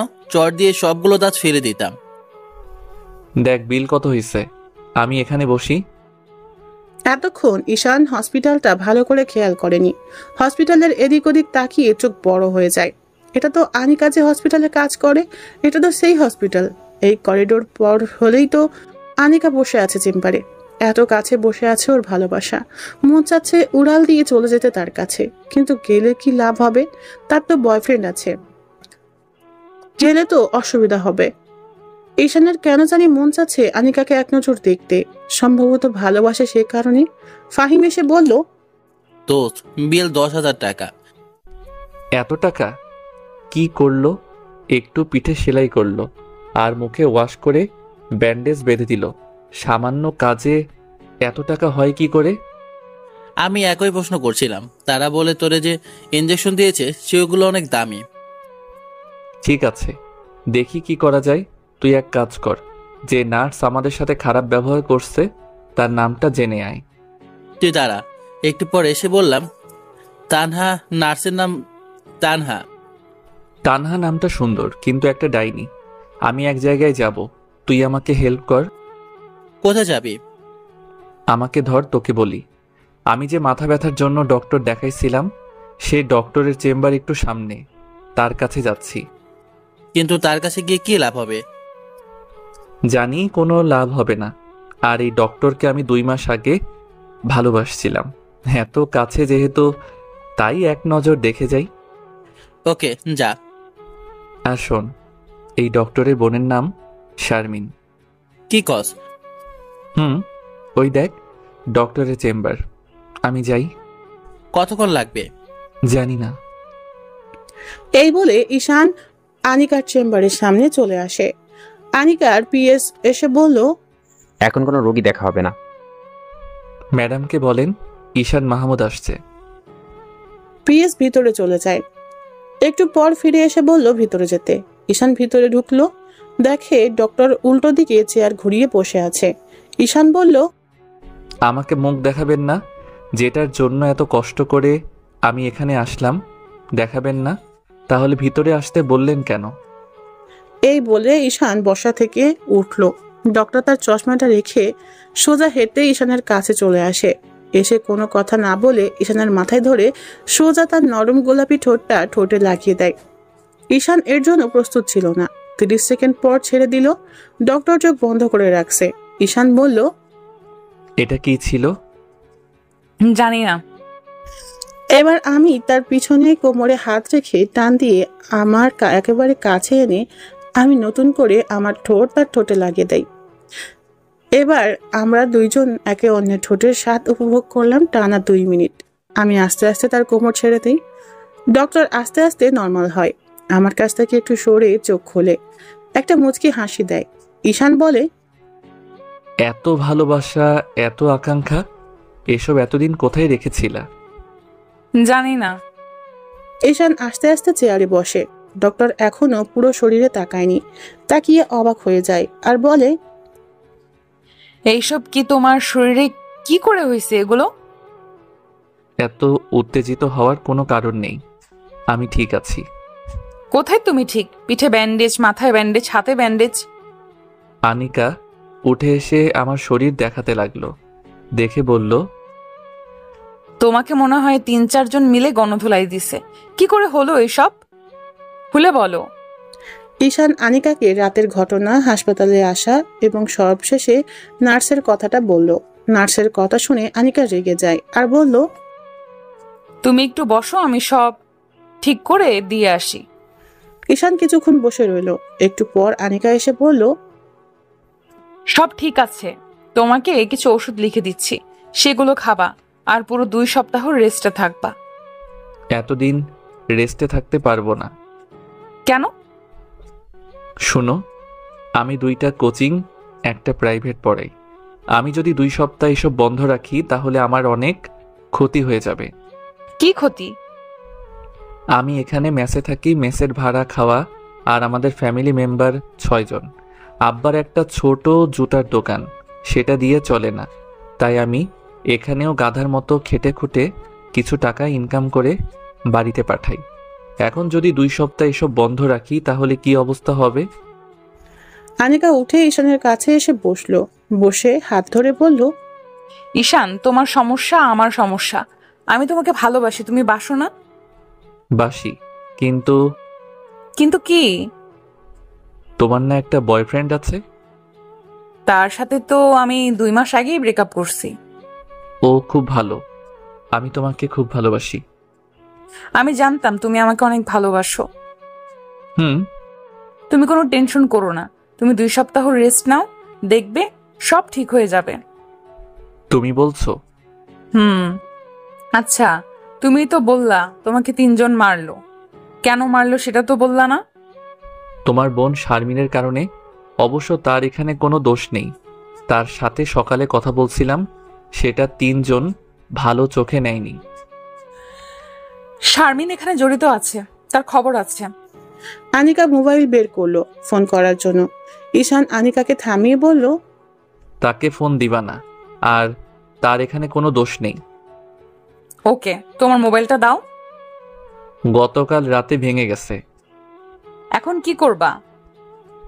ফাহিমকে দিয়ে নতুন মোবাইল কিনবো। জানো আমার এখন কি মন চাচ্ছে? কি মন চাচ্ছে? এখানে তোমার সাথে বসে সারা দিন কথা বলতে। আমারও মন চাচ্ছে। চলো তোমাকে বাসায় দিয়ে আসি। তুমি যাবা? চলো তাহলে। আর শোনো, তোমার আর কোনো বিল দিতে হবে না। ঈশান উঠে আস্তে আস্তে বের হচ্ছে। এমন সময় আবার আনিকা ঈশানকে পিছন থেকে জড়িয়ে ধরে বলল, আমি তোমাকে অনেক ভালোবাসি ঈশান, আমি তোমাকে অনেক ভালোবাসি। তুমি আমাকে ছেড়ে চলে যাবে? কখনো না। আমি জানতাম। এবার ছাড়ো, ব্যথা লাগছে। তুমি বাইরে গিয়ে একটু দাঁড়াও, আমি আসছি। ওকে। এই বলে আনিকা ঈশানকে ছেড়ে দেয়। ঈশান বাইরে বেরিয়ে আসে ফাহিমের কাছে। ফাহিম ঈশানকে ভালো করে দেখছে। ঈশান বলল, কি দেখছিস এরকম ভাবে? দেখছি তুই ঠিক আছিস কিনা। ঠিক আছি মানে? তুই এতক্ষণ ডক্টরের চেম্বারে কি করে থাকবি? কেন, কি হয়েছে? আর বলিস না, তুই ভেতরে যাওয়ার একটু পর ডক্টর বেরিয়ে আসলো, এসে নার্সকে ডেকে আনলো, এনে দিল এক ধমক যে কেউ ভয় পেয়ে যাবে। তারপর আমাকে ডাকলো এবং আমার কাছে মাপ চাওয়ালো। পরে রিসেপশনে গিয়ে কি যেন বললো, তারপর আবার চেম্বারে ঢুকে গেল। এতক্ষণ পুরো হসপিটাল নিস্তব্ধ ছিল। ডক্টর অনেক জেদি, কিন্তু তার এরকম করা ঠিক হয়নি। বিল দিতে হবে না। না, ডক্টর আমাদের সাথে বাসায় যাবে। এই ডক্টর? না দোষ, না দোষ। আরে টেনশন করিস কেন, আমি আছি না। তোরা দুজন প্রেম করস? আল্লাহ জানে তুই এই মেয়েরই কেমনে কন্ট্রোল করবি। ওই দেখ সে আসছে, চুপ। আনিকা মুখে মেকআপ ছাড়াই এসেছে। এটা দেখে কেন জানি ঈশানের একটুও ভালো লাগলো না। বলল, চলো। নিচে গিয়ে দেখে আনিকার পার্সোনাল গাড়ি আছে। গাড়ির ড্রাইভার একজন ইয়াং বয়সের ছেলে। এটাও ঈশানের কাছে ভালো লাগলো না। যাই হোক, গাড়িতে বসলো। ঈশানের পাশে আনিকা বসলো। এতক্ষণ হাঁটার পর ঈশানকে ক্লান্তি ঘিরে ধরলো। ঈশান গাড়ির সিটে বসে মাথাটা এলিয়ে দিল। গাড়ির মধ্যে ঘুমিয়ে গেল। চোখ খুলে দেখে আনিকা ডাকছে। ফাহিম বলল, দোষ, বাসা চলে এসেছি। নামার সময় আনিকা ঈশানকে হেল্প করলো। আস্তে আস্তে হেঁটে রুমে আসলো, গিয়ে বিছানায় শুইল। ঈশানের পাশে আনিকা বসলো। ওদের দেখে ফাহিম বাইরে চলে যায়। এটা তোমার জন্য। কি? মোবাইল। তোমাকে কে বলছে মোবাইল কিনতে? কেউ না। তাহলে কেন কিনলে? ভালোবাসি বলে। এখানে আমার আর কিছু বলার নেই। আনিকা আমাকে ভালোবাসি বলে কিনে দিল, এখানে ফিরিয়ে দেওয়ার কোনো মানে হয় না। ঠিক আছে। আর শোনো, আমি তোমাকে ওষুধ খাওয়ার সময় হলে কল দিব। তোমার এত কষ্ট করতে হবে না, তুমি বলে যাও। না, আমি তোমাকে কল দিব। ওকে। ঈশান আনিকার স্কার্ট ধরে নেকাবের মতো করে বলল, তোমাকে নেকাব অবস্থায় বেশি সুন্দরী লাগে। সত্যি? আনিকা সুন্দর করে নেকাব পরে বলে, এবার ঠিক আছে? তাহলে আমি যাই। যাও। এই বলে আনিকা চলে যায়। আনিকা চলে গেলে ফাহিম এসে বলল, সব ঠিকঠাক তো? এখন বল, 3 ছেলের কি করবি? তুই আগামীকাল গিয়ে 3টারে খুঁজে বের করবি, তারপর কলেজের ভিপিরে সব বলবি, দেখ তারা কি করে। আর আগামীকাল গিয়ে ফার্স্ট ইয়ারের যে ব্যাচটা আমি পড়াই তাদের বলবি 2 সপ্তাহ তাদের বন্ধ। অথবা শারমিন ফোন দিলে শারমিনকে বলতে পারিস। ওকে। ঈশানকে সব ক্লান্তি এসে ঘিরে ধরল। দিল এক ঘুমে বিকালে উঠে ফ্রেশ হয়ে খাওয়া দাওয়া করলো। তারপর আনিকার কাছে কল দিল। সাথে সাথে রিসিভ করে বলল, ঘুম হয়েছে? আনিকা ঈশানকে ঔষধের নাম বলল, সেগুলো খেয়ে নিল। এভাবে প্রতিদিন Anika time to time call দিয়ে ওষুধ খাওয়াতো। একদিন কি এক বেলাও মিস হয়নি। আনিকার প্রতি ঈশানের ভালোবাসা বাড়তে থাকে। টাইম টু টাইম ঔষধ খাওয়ার পর 10 দিনে সম্পূর্ণ সুস্থ হয়ে গেল। এই কয়েকদিনে আনিকা ঈশানকে 5 বার এসে দেখে গেছে। ঈশান আবার আগের মতো কোচিং প্রাইভেটে পড়াতে শুরু করে। ঈশানকে যে ছেলেগুলো মারলো তাদের বিচার হয়েছে। ভিপিরে বলার পর ভিপি চট থাপ্পড় দিয়ে মেলাই দিল। এতে ঈশানের শরীরের রাগও কমলো না, ফাহিমেরও না। তাই ঈশানদের ব্যাচের কয়েকজনকে নিয়ে রাতের বেলা 3টারে ইচ্ছে মতো গণধোলাই দিয়েছে। সবাই মুখোশ পরা ছিল, তাই কে মারলো কেউ কিছু বলতেও পারলো না। এর মধ্যে ঈশানের বাড়ি থেকে মৃত্যু সংবাদ আসলো, দাদা মারা গেছে। সংবাদ আসলো রাতে, তাই ঈশান ঠিক করেছে রাতেই বাড়ি যাবে। আনিকাকে কল দিল। আসসালামু আলাইকুম, কি করো? কিছু না, শুয়ে আছি। আমার দাদা মারা গেছে, আমি গ্রামের বাড়ি যাচ্ছি। ইন্না লিল্লাহি ওয়া ইন্না ইলাইহি রাজিউন। কেঁদো না, মানুষকে তো একদিন মরতেই হবে। তুমি এখন কোথায় আছো? বাসায় রেডি হচ্ছি। ফাহিম যাবে আমার সাথে। তুমি একটু ওয়েট করো, আমি আসছি। তোমার আশা লাগবে না, আমি তোমাকে পরে ফোন দিব। ঈশান, তুমি একটু দাঁড়াও, আমি আসছি। এই বলে আনিকা ফোন কেটে দিল। ঈশান আর ফাহিম রাস্তায় গিয়ে অপেক্ষা করতে লাগলো। একটু পর আনিকার গাড়ি আসলো। আনিকা গাড়ি থেকে নেমে এসে ঈশানকে জড়িয়ে ধরলো। ঈশানও জড়িয়ে ধরলো। আনিকা বোরকা পরে নাই, স্ক্রাফও বাঁধে নাই, ওড়না পেঁচিয়ে চলে আসছে। ফাহিম আনিকাকে এই অবস্থায় দেখে সাথে সাথে মুখ ঘুরিয়ে নেয়। আনিকার এই কাজটা ঈশানের একটু ভালো লাগে নাই। ভাবলো পরে এই বিষয়ে কথা বলবে। ঈশান ছেড়ে দিয়ে বলল, তুমি কোনো টেনশন করো না। তুমি কতদিন থাকবা? জানি না। ওকে, তাহলে কিন্তু কল দিবা। ওকে, তাহলে যাই। আনিকা গাড়িতে উঠে চলে গেল। ঈশান আর ফাহিম বাড়িতে আসলো। সেখানে সব করে আসতে 2 দিন সময় লাগলো। ঈশান এসে আগের মতো প্রাইভেট কোচিং শুরু করে। এইদিকে ফাহিম আর শারমিনের মধ্যে ভালোই চলছে, কিন্তু ফাহিম সবসময় বিষণ্ণ হয়ে থাকতো শারমিনকে হারানোর ভয়ে। এদিকে ঈশান আর আনিকা ভালোই আছে। এভাবে 1 মাস চলে যায়। 1 মাসের মাথায় ঈশানের প্রচন্ড মাথা ব্যথা উঠে, কারণ আজকে শরীরের উপর দিয়ে বেশি পরিশ্রম গেছে, তাই মাথা ব্যথা উঠেছে। তখন বিকাল 5টা। ঈশান একটা কোচিং করা ছিল। এমন সময় আনিকা সোজা ভিডিও কল দিল। ঈশান বাইরে বের হয়ে রিসিভ করলো। তোমাকে এমন দেখাচ্ছে কেন? প্রচন্ড মাথা ব্যথা করছে। কোথায় তুমি? কলেজে। শোনো, আমি কলেজের আশেপাশেই আছি। তোমাকে আমি একটা রেস্টুরেন্টের ঠিকানা দিচ্ছি, যত তাড়াতাড়ি সম্ভব চলে আসো। Okay, love you. Love you too. Ishan coaching ছুটি দিয়ে রেস্টুরেন্টে চলে গেল। গিয়ে দেখে আনিকা এখনো আসেনি। ঈশান একটা সিটে বসে অপেক্ষা করতে লাগলো। একটু পর দেখলো আনিকা আসলো। ঈশানের আনিকাকে দেখেই রাগ উঠে যায়, কারণ আনিকার মুখে নাই কোনো নিকাব আর টাইট একটা বোরখা পড়েছে, যা দেখে ঈশানের পুরো মেজাজ গরম হয়ে যায়। ঈশান নিজেকে কন্ট্রোল করে হাসি মুখ নিয়ে বলল, আসছো তুমি? তোমার কি আগের সমস্যা? ঈশান টেবিলে মাথা দিয়ে মাথা নিচু করে বসে রইল। তার ভালো লাগছে না, কারণ আনিকা তার কথা শুনছে না। আনিকা বলল, তোমার সিটি স্ক্যান করাতে হবে। এই বলে আনিকা ঈশানের মাথাটা হাতিয়ে দিচ্ছে। ঈশানের খুব ভালো লাগছে। এভাবে 10 মিনিট মাথা হাতাইয়ে দিল। ঈশানের এখন অনেক ভালো লাগছে।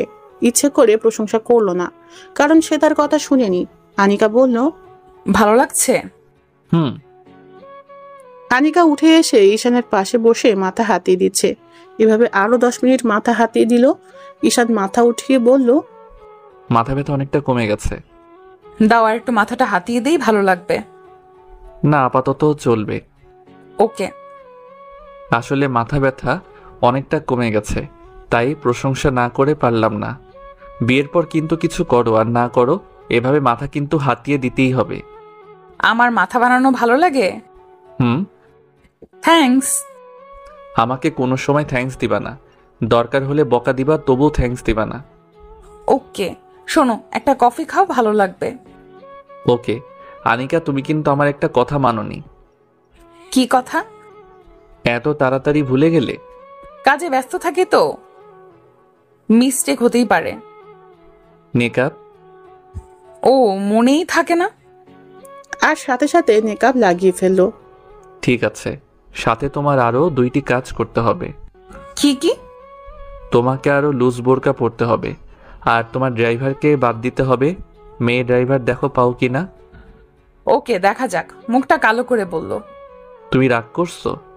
না। দেখো, আমি তোমাকে ভালোবাসি। আমি চাই তুমি আর আমি একসাথে সারা জীবন থাকি, আমার স্বপ্নের মতো করে তোমাকে সাজাতে। এখন যদি তুমি আমাকে সেই সুযোগ না দাও তাহলে তো হচ্ছে না। ওকে, এখন বাসায় গিয়ে কিছু খেয়ে এটা খাবে। তুমি চলে যাচ্ছ? আর একটু বসো, কফি তো খাওয়া হলো না। তুমি খাও, আমি গেলাম। এই বলে আনিকা চলে গেল। ঈশান কফির অর্ডার করলো। কফি খেয়ে বাসায় চলে আসলো। বড়ি খেয়ে ঘুমিয়ে পড়লো। আনিকাও বুঝতে পারছে ঈশানকে ছাড়া আনিকার জীবন অচল। ঈশানকে আনিকা ভিতর থেকে ভালোবেসে ফেলেছে। ওই আশিকের ক্ষেত্রে এরকম ছিল, কিন্তু ঈশানের প্রতি যেমন অনুভূতি তেমন ছিল না।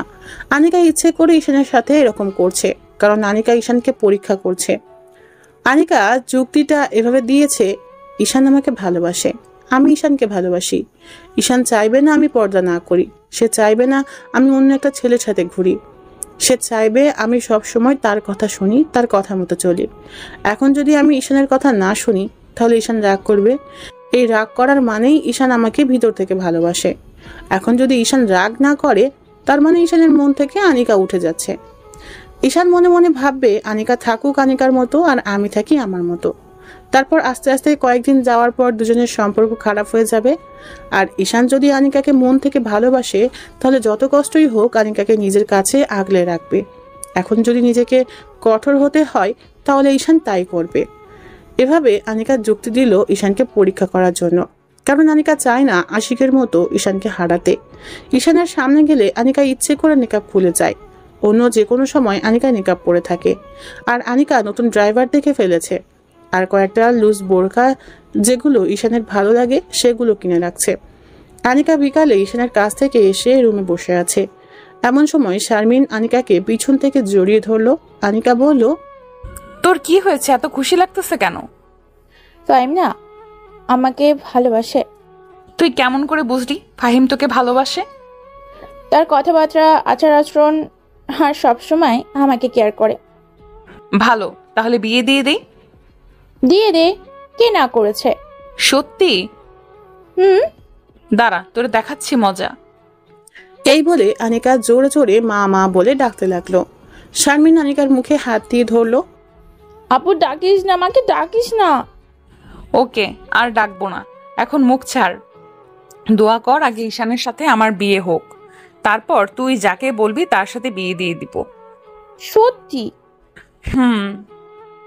এমন সময় আনিকার মা ঘরে প্রবেশ করলো। প্রবেশ করে বলল, শারমিন, তুই একটু ঘরে যা তো, অনিকার সাথে আমার কথা আছে। আমি শুনি। না, ঘরে যা। শারমিন চলে যায়। মা, তুই কি বিয়ে করবি না? করব। তাহলে তুই কিছু বলছিস না কেন? কি বলতাম? দেখ, তোর জন্য এখন অনেক সম্বন্ধ আসছে, আর কয়েকদিন পর কি এমন সম্বন্ধ আসবে। দেখ মা, সামনে শুক্রবার তোকে দেখতে আসবে, না করিস না। কিন্তু মা, আমার একজন পছন্দের মানুষ আছে। তাহলে তো সেটা খুশির খবর। ছেলেটাকে? শারমিনের কলেজের 3rd ইয়ারে পড়ে। তাহলে ছেলেটাকে একদিন বাড়ি নিয়ে আস। ওকে মা। আনিকার মা চলে যায়। আনিকার মা চলে গেলে শারমিন আবার আনিকার কাছে এসে বলল, আপু, মা কি বললো রে? বললো ঈশানকে বাড়িতে নিয়ে আসতে। তাহলে আপু তোদের বিয়ে হচ্ছে? না রে, এখনো বলতে পারি না। দোয়া কর যাতে বিয়েটা হয়ে যায়। ঈশানের বাড়ি থেকে কি হ্যাঁ বলেছে? তুই কি তার বাবা মায়ের সাথে দেখা করেছিস? না, এই বিষয়ে তোর সাথে কথা বলবো। আপু, তুই আমার একটা উপকার করবি। কি উপকার? তুই ঈশান ভাইকে জিজ্ঞেস করবি ফাহিম আমাকে মন থেকে ভালোবাসে কিনা। ওকে, জিজ্ঞেস করব। তাহলে আমি যাই? ওকে, যা। আনিকা শুয়ে শুয়ে ভাবছে ঈশান এখনো কল দিচ্ছে না কেন। প্রতিদিন তো এই সময় কল দেয়, তাহলে কি ঈশান রাগ করেছে? এত তাড়াতাড়ি তো রাগ করার কথা না। আনিকা নিজেই কল দিল, ধরছে না। 3 নাম্বার বার দেয়াই ধরলো। ফোন ওঠাতে দেরি হলো কেন? তুমি যেই বড়ি দিয়েছিলা সেটা খেয়ে ঘুমিয়ে গিয়েছিলাম। এত তাড়াতাড়ি? হুম। আগামীকাল তো আমরা দুজন অবসর। চলো না আমরা দুজন ঘুরতে যাই। কোথায়? কাল দেখা করলে জায়গা সিলেক্ট করব। ওকে। ওকে, তাহলে আগামীকাল সকালে দেখা হচ্ছে। ওকে, এখন রাখি, অনেক ঘুম পাচ্ছে। Love you. এই বলে আনিকা ফোন রেখে দিল। আনিকা ভাবছে কোনো ভুল করছে না তো সে। আনিকা আবার আগের মতো টাইট বোরকা আর মেকআপ না পরে ঈশানের সামনে যাবে এবং দেখবে ঈশানের প্রতিক্রিয়া কি আসে। ঈশান সকালে ঘুম থেকে উঠে অনেক দেরিতে উঠে দেখে ফাহিম ওয়াশরুমে। আনিকা রাতে কি জানি বলেছিল মনে পড়ছে না, পরে মনে পড়ছে কোথায় জানি ঘুরতে যাবে, কিন্তু কয়টায় যাবে এটা মনে পড়ছে না। ফাহিম ওয়াশরুম থেকে আসলে ঈশান বলল, দোস্ত, শারমিনের সাথে কেমন চলছে? রাতে কি স্বপ্নে শারমিনকে দেখছস? ঘুম থেকে উঠে শারমিনের কথা জিজ্ঞেস করতেছস? আরে না। ভালো। এখন কেমন জানি তার একটা মায়া কাজ করে, মন চায় খালি তার মুখটা দেখতে ইচ্ছে করে। এটাই ভালোবাসা। বাড়ি থেকে না বিয়ের জন্য বলছে, কি করব? শারমিনের কথা বলে দে, কিন্তু এখন না। দেখ, ফাহিম আনিকার বয়স কিন্তু বেশি, আগে তার বিয়ে হোক, তারপর। বুঝছি, ওকে। শোন, শারমিন মেয়েটা কিন্তু অনেক ভালো, তাকে আবার আগেরটার মতো হারিয়ে ফেলিস না। যদি চলে যায়? যতটা সম্ভব তাকে বেশি সময় দিবি। ওকে। ঈশানের মোবাইলে কল আসলো, দেখে বাড়ি থেকে ফোন আসছে। রিসিভ করে বলল, হ্যালো মা, কেমন আছো? ভালো, তুই কেমন আছস? ভালো। তোর জন্য একটা খুশির খবর আছে। কি খুশির খবর? তোকে না মেয়ের বাড়ি থেকে দেখতে আসছে। মানে হলো তোর বাবার বন্ধু যে আব্দুল ভাই, তার একমাত্র মেয়ে তোকে পছন্দ করেছে। তার বাবা এবং তার মা গতকাল আমাদের বাড়িতে আসছে, এসে সব দেখে গেছে। তাদের তোকে পছন্দ হয়েছে এবং বাড়ি ঘরও। আর তোর বাপের আর আমার মেয়েকে অনেক ভালো লেগেছে। ঈশানের মাথায় আকাশ ভেঙে পড়লো। এসব কি বলছে? না না, এই মেয়েকে চেনে না জানে না বিয়ে ঠিক করে ফেলছে। আর এদিকে ঈশান আনিকাকে নিয়ে ঘর সংসার করার স্বপ্ন দেখছে। ঈশান বলল, দেখো মা, তোমাকে আমি পরিষ্কার করে বলে দেই, আমার ঢাকায় একজন মেয়ে পছন্দ আছে, আর বিয়ে করলে আমি তাকেই করব। কিন্তু আমাকে তো বললি না। এই যে এখন বললাম। তোর বাপ যে বলেছে বিয়ে দিলে তোকে এই মেয়ের সাথেই বিয়ে দিবে। সেটা বাবার চিন্তা ভাবনা। আর কিছুদিন পর আমি বললে তোমরা ঢাকায় এসে মেয়েকে দেখে যাবে, বিয়ের তারিখ ঠিক করে যাবা। তাহলে কি এই মেয়েকে না করে দিব? ডাইরেক্ট না করে দাও। আর একটু চিন্তা ভাবনা করে দেখ, মেয়ের বাবা সচ্চায় 5 লক্ষ টাকা যৌতুক দিতে রাজি হয়ে আছে। যৌতুক টৌতুক আমি বুঝি না, না করে দাও। এই বলে ফোন কেটে দিল ঈশান। আর ভাবছে, আগামীকালকের আনিকার ব্যবহার এরকম যদি প্রতিদিন হয় তাহলে তো হবে না, না হলে নাই। আনিকাকে ভালোবাসি, আনিকাকেই বিয়ে করব, দরকার হলে তাকে কিডন্যাপ করব।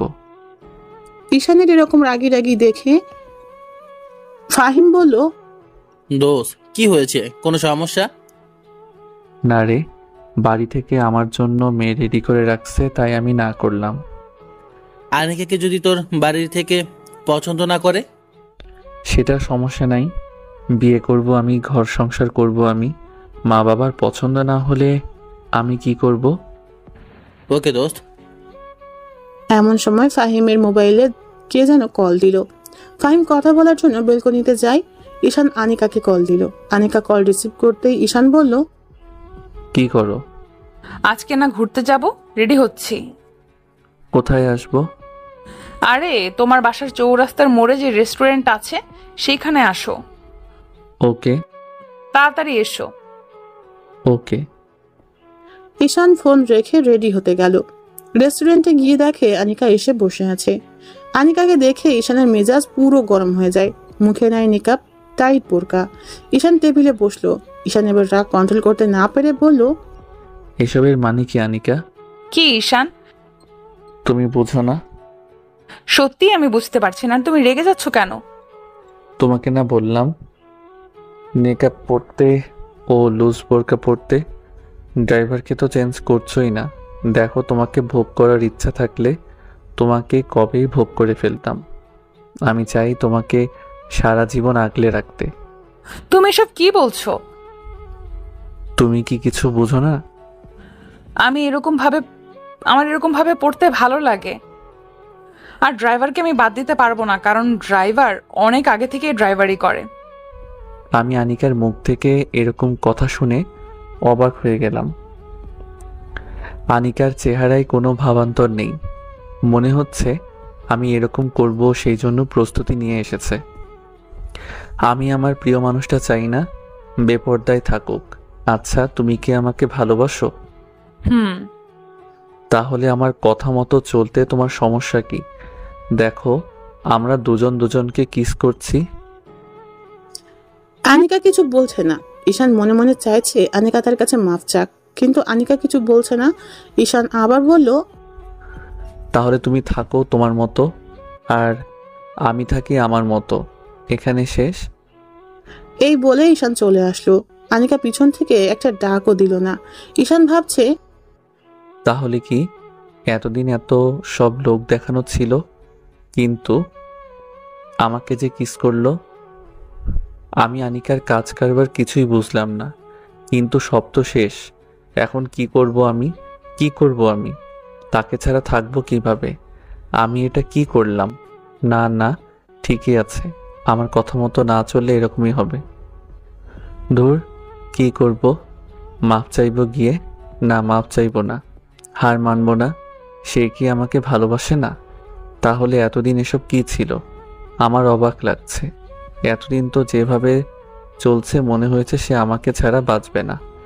এখন বাড়িতে কি বলবো?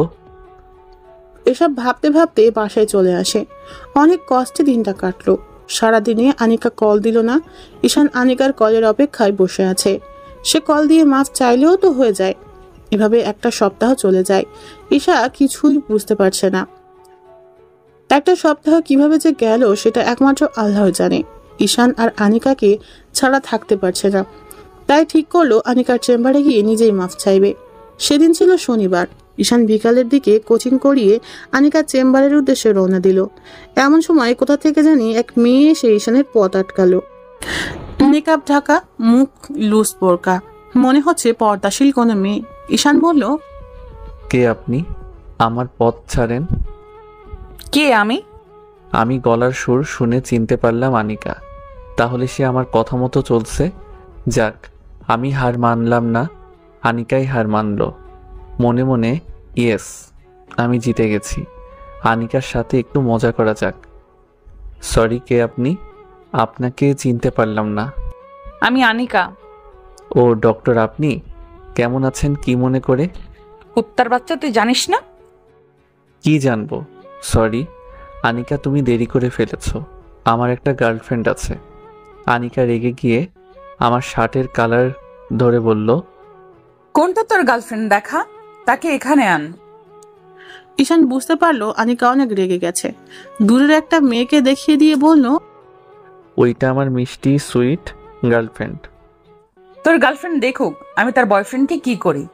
এই বলে আনিকা তার নেকাব নিচে নামিয়ে সোজা ঈশানকে লিপ কিস করে বসলো। ঈশান আর আনিকা 30 সেকেন্ড এভাবে ছিল। কলেজের সবাই ওদের দিকে হাঁ করে তাকিয়ে আছে, যেন কলেজের সবাই 30 সেকেন্ডের একটা লাইভ দেখলো। ঈশান বলল, এটা কি করলা তুমি? সারা জীবনের জন্য তোকে আমার করে নিলাম। আমি তো সারা জীবন তোমারই ছিলাম। আমি জানি। তাহলে গত এক সপ্তাহ এসব কি ছিল? তোমাকে পরীক্ষা করছিলাম আর তুমি সে পরীক্ষায় পাশ করেছো। তাহলে এতদিন তোমার এগুলো সাজানো নাটক ছিল? কেন এরকম করলা? বললাম তো পরীক্ষা করছি। তোমরা পরীক্ষাও করো? তোমরা পারো বটে। অনেক দিন ধরে তোমাকে জড়িয়ে ধরি না, এখন আমাকে জড়িয়ে ধরো। ঈশান আনিকাকে জড়িয়ে ধরলো। আনিকা কেঁদে দেয়। ঈশান বলল, কাঁদছো কেন? এটা সুখের কান্না। কেঁদো না। বলো, সারা জীবন আমাকে এইভাবে বুকের ভেতর আগলে রাখবে? সারা জীবন তোমাকে এভাবে বুকের ভিতর আগলে রাখবো। আনিকা আস্তে আস্তে ঈশানকে ছেড়ে দিয়ে বলল, চলো এখন তোমাকে আমার বাড়িতে নিয়ে যাব। আজ না, অন্যদিন। এখন তুমি আমার সাথে যাবা। ওকে। তারপর দুজন দুজনের হাত ধরে কলেজ থেকে বাইরে বেরিয়ে আসলো। এসে দুজনে একটা রিকশায় উঠলো। রিকশায় গিয়ে আনিকাদের বাড়ির সামনে নামলো।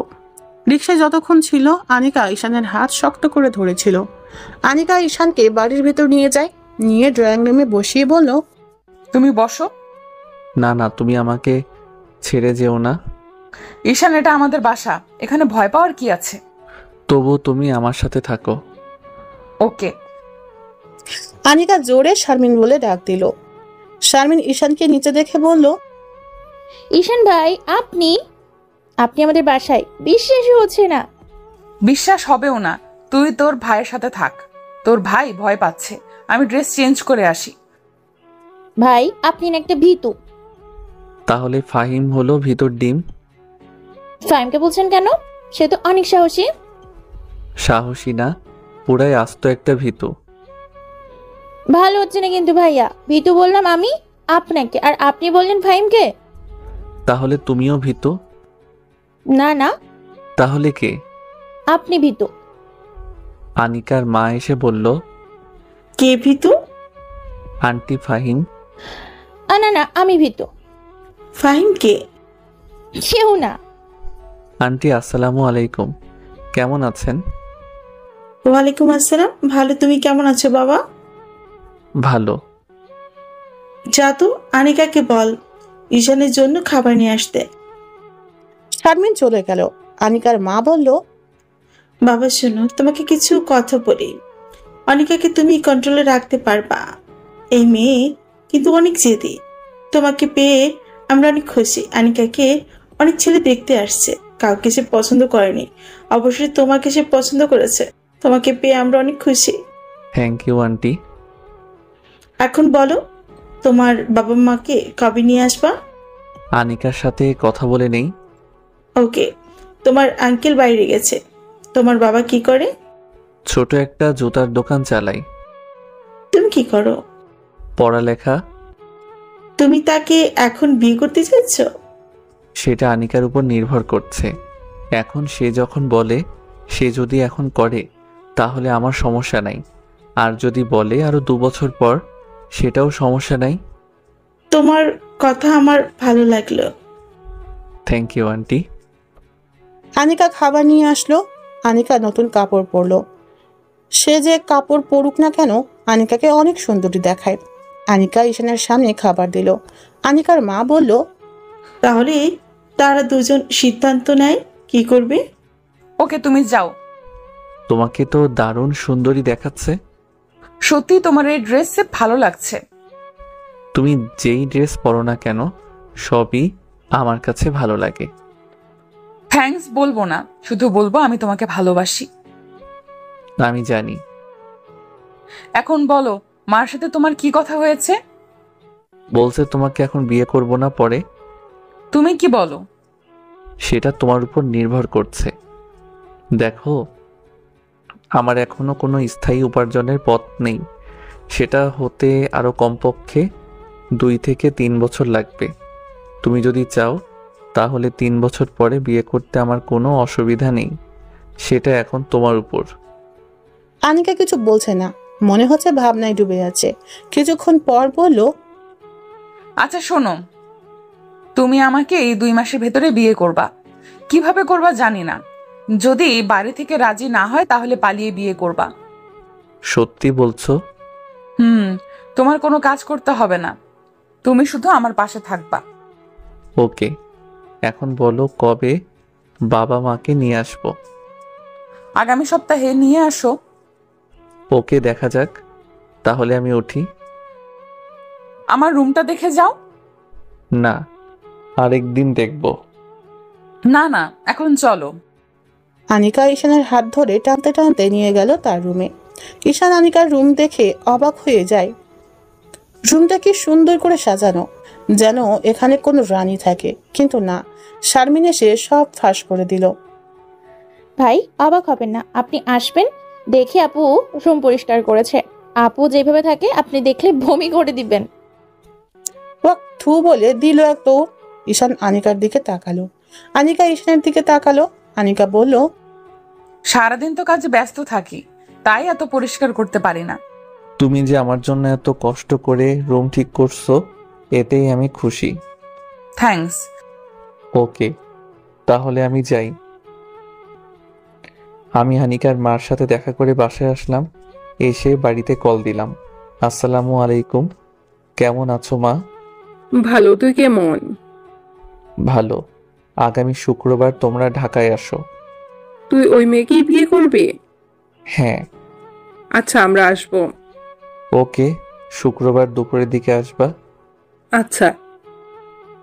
ঈশান ফোন কেটে দিল। এভাবে একটা সপ্তাহ চলে যায়।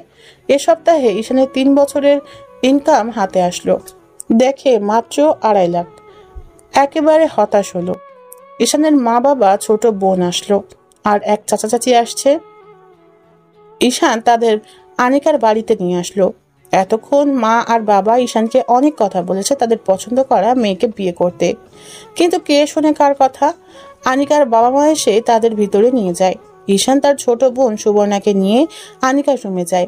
গিয়ে দেখে আনিকা আর শারমিন বসে আছে। ঈশান সুবর্ণার সাথে শারমিনকে আর আনিকাকে পরিচয় করিয়ে দিল।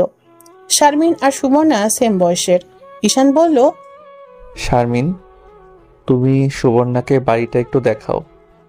সুবর্ণা চলো, তারা দুজন বাইরে। আমি বললাম আনিকাকে, আনিকা তোমাকে কিছু কথা বলি, মন দিয়ে শোনো। বলো। আমার কেমন জানি ভয় করছে। দেখো, আমি আমার মা বাবার পছন্দের মেয়েকে বিয়ে করছি না, তাই তারা তোমার অনেক দোষ ধরবে, বিশেষ করে তোমার বয়স বেশি সেই জন্য। কিন্তু তুমি ঘাবড়ে যাবে না, সব সময় আমি তোমার পাশে আছি। এই 2 হাত কোনোভাবেই ছিন্ন হবে না মৃত্যুর আগ পর্যন্ত। আমি জানি, কিন্তু এখন আমার ভয় করছে। যদি তোমার মা বাবা আমাকে পছন্দ না করে? পছন্দ করবে। ঈশান মিথ্যা কথা বলছে, জানে আনিকাকে কেউ পছন্দ করবে না, কারণ তার বয়স বেশি। মিথ্যা কথা বলে তাকে সাহস দিল। তাই যেন হয়, তুমি কিন্তু আমার পাশে থাকবা। ওকে, তুমি রেডি হয়ে আসো, আমি যাই। আমি আমার ডিসিশন নিয়ে রাখছি। ঈশান নিচে এসে সোফায় বসলো বাবার সাথে।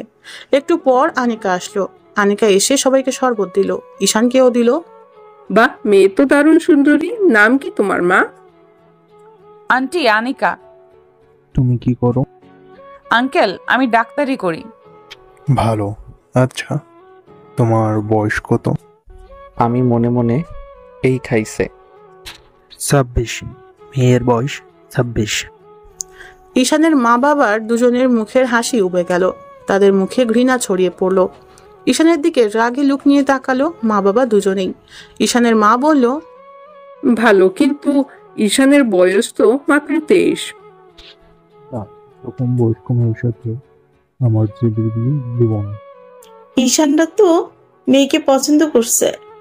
ঈশানের সাথে আমার কথা আছে। ঈশান, দেখে যা। ঈশান তার আম্মুর সাথে একটু দূরে যায়। ঈশানের আম্মু বলল, তুই কি পাগল হয়ে গেছস? পাগল হব কেন? আমার তাকে পছন্দ হয়েছে। এরকম বয়স্ক মেয়েকে কেউ পছন্দ করে? কেউ না করলেও আমি করছি। এখন বিয়ের তারিখ ঠিক করো। আমি তোর বাপের উপর দিয়ে যেতে পারবো না। দেখ তোর বাপ কি বলে। তোর জন্য আমরা কি সুন্দরী মেয়ে পছন্দ করছি, আর তুই কি না বয়স্ক বুইরা মেয়েকে পছন্দ করছস? হ্যাঁ, আমি করছি। এখন বাপকে বলো বিয়ের তারিখ ঠিক করতে। দেখ তোর বাপে কি কয়, আমি কিছুই জানি না। ঈশান ভিতরে এসে দেখে তার বাবা উঠে চলে গেছে। এদিকে আনিকা কান্না করছে। ঈশান আর আম্মু বাইরে গিয়ে দেখে বাবা রেগে বসে আছে। ঈশান আর কিছু বলল না। সুবর্ণা এতক্ষণে আসলো শারমিনের কাছ থেকে। তাদের দুজনের বন্ধুত্ব হয়ে গেছে। সুবর্ণা বাবার মুখ দেখে আর কিছু বলে নাই, চুপচাপ গাড়িতে গিয়ে বসে। কোনো কথা না বলে তারা চলে যায়। ঈশানও বাসে চলে আসে। কি করবে বুঝতে পারছে না। কোনো মতে রাতটা কাটালো। সকালে ঈশানের আম্মু কাছে ফোন দিল। বাবা কিছু বলছে? না, তোর সাথে কোনো ভাবে এই মেয়ের বিয়ে দিব না। সমাজের লোকেরা কি বলবে? মা, আমি এখন বাচ্চা না। সমাজের মানুষ কি বলবে না বলবে সেটা দিয়ে আমি কি করব? বাবা কি পাশে আছে? আছে। লাউড স্পিকার দাও। দিছি, বল। বাবার যদি মন চায় ছেলের বউকে বরণ করে ঘরে তুলতে, তাহলে আমি এখন নাম্বার দিচ্ছি, এখনই ফোন করে বিয়ের তারিখ ঠিক করতে। আর যদি না করে তাহলে বিয়ে করে বাড়িতে আসলে কিছু যেন না বলতে পারে। আমি আবার আধা ঘন্টা পরে ফোন দিলাম মায়ের কাছে, বাবা বলছে না, তুই যদি এই মেয়েকে বাড়িতে নিয়ে আসিস তাহলে তোকে মেরে হাত পা ভেঙে ফেলবে। ওকে দেখা যাবে। এই বলে ঈশান ফোন রেখে দিল। ঈশান আনিকার সিদ্ধান্ত নিয়ে নিল আগামী সপ্তাহ ওরা বিয়ে করবে। আনিকাকে বাড়িতে নিয়ে গেলে কেউ দেখতে পারবে না, মা বাবা দেখতে পারবে না, পাড়া প্রতিবেশীরা তারা কথা বলবে। আনিকাকে সেখানে নিয়ে গেলে শুধু কাঁদবে। তাই ঈশান ঠিক করলো যে বাসায় থাকে সে বাসার উপরতলায় ভাড়া নিবে। যে টাকা আছে সেখান থেকে ফার্নিচার কিনবে, কোনো আয়োজন না করে বিয়ে করে ফেলবে। এটাই ওদের পরিকল্পনা। ঈশান আনিকার বাড়িতে আসলো। আনিকার রুমে গেল, গিয়ে দেখে বেচারি কেঁদে কেঁদে শেষ। ঈশানকে জড়িয়ে ধরে বলল, তুমি আসছো? আমি তো ভাবছিলাম তুমিও চলে গেছো। তোমাকে ছাড়া আমি যেতে পারি? এখন কি করবা? আমার মাথায় একটা পরিকল্পনা আছে। কি? ঈশান আনিকাকে পরিকল্পনার কথা বলল। পুরোটা শুনে আনিকার মুখ উজ্জ্বল হয়ে যায়। চলো বাসা দেখবে। আনিকা রেডি হয়ে ঈশানের সাথে বাসায় এসে বাসা দেখে।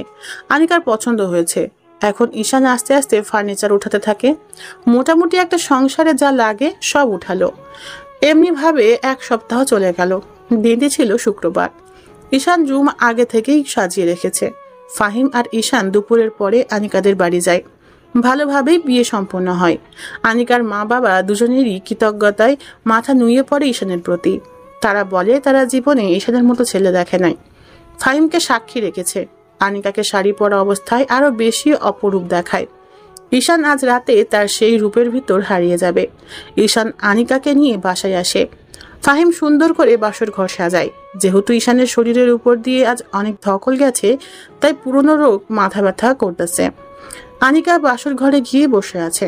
ফাহিম ঈশানকে ঠেলা দিয়ে ঘরে পাঠিয়ে দেয়। ঈশান ঢুকে দরজা লাগিয়ে দিল। আনিকা ঘোমটা দিয়ে বসে আছে। ঈশান গিয়ে ঘোমটা উঠালো। ঈশান বালিশটা মাথার নিচে দিয়ে শুয়ে রইল। আনিকা, মাথাটা একটু হাতিয়ে দাও তো। মাথা ব্যথা করছে? আনিকা ঈশানের মাথা হাতিয়ে দিচ্ছে। আনিকা মাথা হাতিয়ে দেওয়া ঈশানের অনেক ভালো লাগছে। এভাবে ঈশান ঘুমিয়ে গেল। একেবারে সকালে ফুরফুরে মেজাজ নিয়ে ঘুম থেকে উঠল। আনিকা রুম ঝাড়ু দিচ্ছে। মুখের দিকে তাকিয়ে বুঝতে পারলো মুখে তার অতৃপ্তির হাসি। ঈশান আনিকাকে পিছন থেকে জড়িয়ে ধরে ঘাড়ে কিস করতে লাগে। ঈশান আনিকাকে পিছন থেকে জড়িয়ে ধরে ঘাড়ে কিস করতে থাকে। আনিকা উপভোগ করতে থাকে। ঈশান ঘাড়ে কিস করতে করতে ঠোঁটে গেল। এবার দুজনকে লিপ কিস করতে করতে আনিকা ঈশানকে বিছানায় ফেলে দিল। পরে কি করলো বুঝতেই পারছেন। এভাবে ভালোই চলছিল ওদের সংসার। মাঝে মাঝে ঝগড়া হতো, কিন্তু দিন শেষে দুজন একসাথে একই বিছানায়। টাকা নিয়ে ওদের কোনো সমস্যা হয় নাই। 1 মাসের ভিতর আনিকা ফ্ল্যাট পুরোটা ফার্নিচার দিয়ে ভরে ফেলে, কারণ সংসারটা তার। আনিকা ডাক্তারি করে সংসার চালাইতো। ঈশান প্রাইভেট কোচিং করিয়ে বাড়িতে টাকা পাঠায়। যাই হোক, তারা তার মা বাবা। 2 বছর আগে ঈশানের একটা চাকরি হয়। তখন আনিকা প্রেগনেন্ট, একটা মেয়ে হয়। তখন বাড়ি থেকে সবাই দেখতে আসে এবং আনিকার কাছে ক্ষমা চেয়ে গ্রহণ করে নিল। পরে ফাহিম আর শারমিনের বিয়ে হয় নাই কোনো এক ভুলের কারণে। ধন্যবাদ। সবাই ভালো থাকুন।